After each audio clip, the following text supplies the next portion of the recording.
LSU loses last night at Florida. No crime in losing down to the O'Connell Center, but how they lost has a lot of people concerned. Dane Bradshaw, good friend of the show, SEC Network. He's on Twitter at Dane Bradshaw. Good enough to give us a couple of minutes. How are you, man? I'm doing great. Good to talk with you again. Man, as always, I'm going to ask you an open-ended question, and how you answer it, I think, is probably going to determine which direction we take the rest of the interview. But LSU's lost 5 of 7, included 3 of their last 4 on the road. What gives? Is it because it was just a matter of time? I don't know for sure. I mean, I do think that over the past year and a half prior to that losing streak, that, LSU made enough winning plays throughout the course of the game. The 50-50 balls where they had exposed somebody on the offensive glass or whatever another team's strength was, they'd take it away. And not to sound generic, but that's what allowed a great coach like Will Wade to win so many close games. I don't ever chalk it up to just luck. It's kind of like I may have said to you before, but I remember my first 2 years in college were under Buzz Peterson before Bruce Pearl came. And it seemed like every year, and even when I was getting recruited there, it was always nobody has more losses by 3 points than less than Tennessee. At some point when that trend keeps going, it's just because you don't know how to win games. But if it goes the other way, it's because you know how to win games. So it's the cumulative effect of great scouting reports. And so I don't think it's panic, but it is a little bit of the law of averages to a degree where, they're losing some of these games. And I know they're frustrated defensively right now. Skylar Mays is a guy that, is the candidate for player of the year. But right now, you can't go in the O-Dome there and not get much out of them. But there's a lot of player of the year candidates right now that have gotten hot and cold here at times. But, I think the big thing for LSU is yes, there's the X's and O's. Will Wade will digest the film and he'll cover it with them to the nth degree. But there's also the mental part that whenever they would get down before, they always knew they'd find a way to win. And that huddle was never a play not to lose. It was, we're going to come together and we always win these games. So they got to make certain that when it gets down to crunch time, that they're still just confident of a team as they were prior to this little bit of a losing streak. Dane, I didn't play college basketball. You did, so I'll trust that you might have a more keen eye to see something like this than I would. But is effort with this team a problem? Honestly, I hate to comment on that when I have not had LSU this year to see them up close in person. Now, I do think because they're scoring the ball so well that allows you to not, take it as personal when the other team scores on you. That's a balance all coaches face is when they have to play good defense because they're limited offensively, typically they're a better defensive team. But then as they get better on offense, all of a sudden the defense slips away a little bit because, they just scored on us. Don't worry, I'll get back on the other end. So I think that happens from time to time. And, does that track back to effort and focus? Yeah, it does. Because you have the luxury of multiple guys that can put the ball in the hole, and the best teams find a way to have that balance and do both. Because right now, the way LSU is playing is, statistically, it's kind of like Alabama. Now they're better than Alabama, but a team that can score in the 80s, but they're also going to let you score close to 80, and that's playing life on the edge.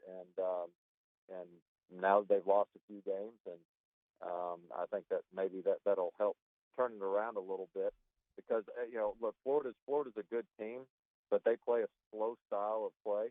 They're not a high-scoring team. So to give up 80-plus to them a couple times in the season, that's not good for your defense. Dane, I don't mind saying this. I'm with you on the effort thing. And so it's hard for me to comment on that because it's like when you're not at a practice, when you don't we don't know what calls are there, what they're supposed to be doing. It's hard to say if the effort is there. So that's why I didn't know if maybe you had a perspective I didn't. But, man, the undeniable thing at this point is LSU's just not a good defensive basketball team for whatever reason. If it's lack of personnel or coaching, design, whatever, they're just not a good defensive team. So when you look ahead, home against Texas A&M, at Arkansas, home against Georgia. If they play the style that you just talked about there, right? Get yours. Understand the other team is going to get theirs too, but get yours. Like, what's realistic for this team over the next three? A&M, at Arkansas, home against Georgia. Realistic, I think, is 3-0. But because I do think they're as talented and more talented than those teams. But A&M, you saw how close they played LSU earlier in the year, and they just have a tendency, A&M does, to just make the game so ugly for you. However, A&M, they're going to struggle to get more than 65 to 70 points on the board, and no matter how well they play. So this is one of those games that even if LSU doesn't play great defensively, they could still probably hold A&M to 70, So, and then Arkansas is a desperate team that's playing with new life right now. They've got Isaiah Joe back. This is a time of the year where everybody, the overused word of grind a little bit, but Arkansas has an extra pep in their step because they got one of their best players back, and they're on the bubble. And then Georgia, you just don't know. I mean, heck, they haven't been able to win many close games and don't have a lot outside of Anthony Edwards, and so that's one you got to think that LSU will close out. But I will say, going to the effort thing with the coaches, they would say, look, defense is something that's going to take some pride, and you've just got to be better. We've got the athletes, because to me, the harder thing to question on effort is on the offensive end typically, because so many times when a team makes shots, everybody's like, oh, boy, they played their hearts out. And then if they're missing shot, it's like, oh, they're sleepwalking out there. It's like, no, look, they took the same shot. They just didn't make them, and it just makes you look like you're playing harder when the ball's going. Man, the tough part is yesterday, LSU had, in the first half, almost as many 3-point attempts as 2-point attempts. That's just not LSU's game. So they were certainly out of sorts last night. Dane Bradshaw's with us. He's on Twitter, at Dane Bradshaw, SEC Network. Let me step away from LSU for a second. The big one this weekend is Auburn at Kentucky. I mean, clearly, if Auburn's going to have any chance of catching Kentucky, they got to win this game at Rupp. Do you think they will? Do you think Auburn will go on the road and beat Kentucky Saturday? I would not count on that. I mean, Auburn is good, and I think they're capable of beating Kentucky in Auburn, which they showed, and on a neutral court. But like Auburn, Kentucky's home court, probably gives them a 6-point advantage, and I don't know that Auburn has the firepower to do that. Now, the trick with Auburn is that they are the most confident three-point shooting team that's not a good three-point shooting team I've seen. They're 30%. They're 30%, and everybody jacks them, and they've got the freedom to do it. But it helps their scouting report. They get good penetration inside, and they get drives, and they get to the free throw line, because you have to honor almost every single one of their players. I had them this past Tuesday. I was talking to an Ole Miss assistant. I was like, what do? They got so many guys that shoot threes, but they're only around 30%. I mean, do you dare them to shoot it? And he was like, no, man. I mean, you kind of got to get out on them, because they thrive off momentum. If they see one or two go in, then all of a sudden the whole team gets hot. And so I say all that because, Auburn's not going to be bashful. They'll probably, they'll take close to 23s against Kentucky. And all of a sudden, if those start going in, then they can win that game at the three-point line, where Kentucky struggles, which is pretty strange. They struggle from three more at home than they do on the road, which is to the dismay of many Kentucky fans who think that they should be practicing more at Rupp Arena than the practice court as a result. Let's assume Kentucky, Auburn, Florida, LSU. Let's assume, as most do, those four teams, for all intents and purposes, have bids locked up. What team, if they're able to get in, what team remaining do? Because max, let's call it, Dane. It's the max. This is probably a 5-bid league. If someone else can jump in and steal a bid, which team do you think is best positioned to do that?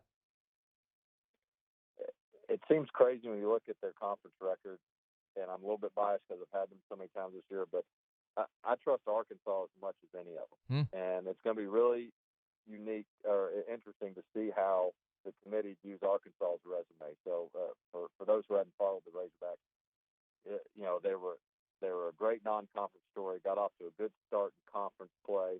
They were not on the bubble. They were squarely in the NCAA tournament, and then their second, arguably first best player, Isaiah Joe, goes out, and they go They're 1-5 on the season without him, 0-4 in the recent conference play. And then as soon as they get him back, they're a different team now, playing ball again, playing good ball again.